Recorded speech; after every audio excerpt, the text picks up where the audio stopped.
చిన్నప్పటి నుండి చార్లీ చాప్లిన్కి కళ అంటే చాలా ఇష్టం.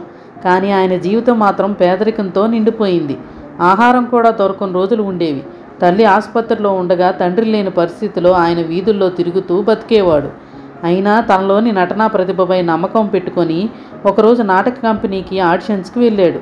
ఆ రోజు అప్పటికే చాలామంది కొత్త వాళ్ళు వచ్చి తమ ప్రతిభ చూపడానికి సిద్ధంగా ఉన్నారు. చాప్లిన్ చాలా పాత బట్టలు వేసుకొని పేదవాళ్లా కనిపించాడు. ఆయన రూపం, దుస్తులు చూసి చాలామంది నవ్వుకున్నారు, వెక్కిరించారు. ఇవన్నీ చూసి వచ్చేసావా, ఇలాంటి వాడిని ఎవరు స్టేజ్ మీద పెడతారు అని ఎగతాళి చేశారు.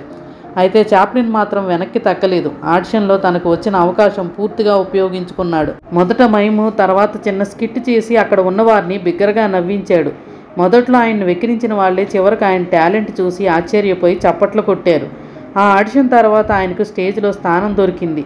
అక్కడి నుండి చాప్లిన్ ప్రయాణం మొదలై చివరికి హాలీవుడ్లోనూ అవకాశాలు వచ్చాయి. ఆయన ట్రంప్ పాత్రలో ప్రపంచాన్ని నవ్వించాడు. మన దుస్తులు, రూపం, పరిస్థితులు ఎవరిని ఆకట్టుకోవు. మన నిజమైన ఆయుధం ప్రతిభ, కృషి, ధైర్యం. ఇతరులు ఎగతాళి చేసినా మన టాలెంట్తో మనం నిరూపించుకున్నప్పుడే వారే మనకు చప్పట్లు కొడతారు. ఇదే సంఘటన చార్లీ చాప్లిన్కి వెక్కిరింపే విజయానికి పునాదవుతుందని నిరూపించింది.